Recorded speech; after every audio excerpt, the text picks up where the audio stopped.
Si që ka qartësuar në takimin e Komisionit për Mandatet dhe Imunitete dhe përfaqësuesi i Partisë Demokratike të Kosovës, deputeti Gruda, ne nuk mund ta votojmë një raport të tillë sepse është kundër kushtetues.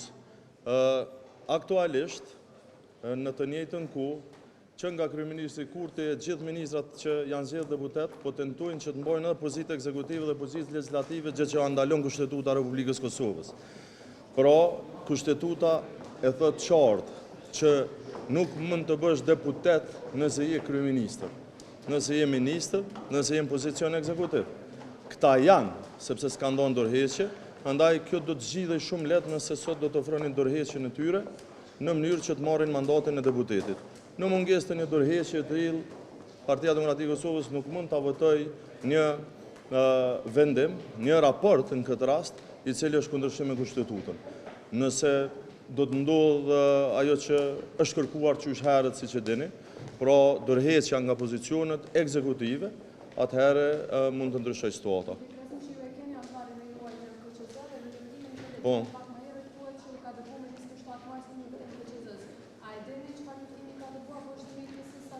Njoftimi është Facebook, postim në Facebook, më falni, po shteti është pak më serioz se sa postimet e Facebookut kujdo qoftë.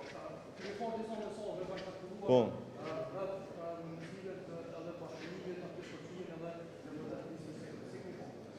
Nuk mund të komentoj mesazhet personale të kujdo qoftë, mendoj që pa janë, po nuk e di, unë janë të vërteta, s'muj me dhon më falni, po nuk muj me dhon komentar atë.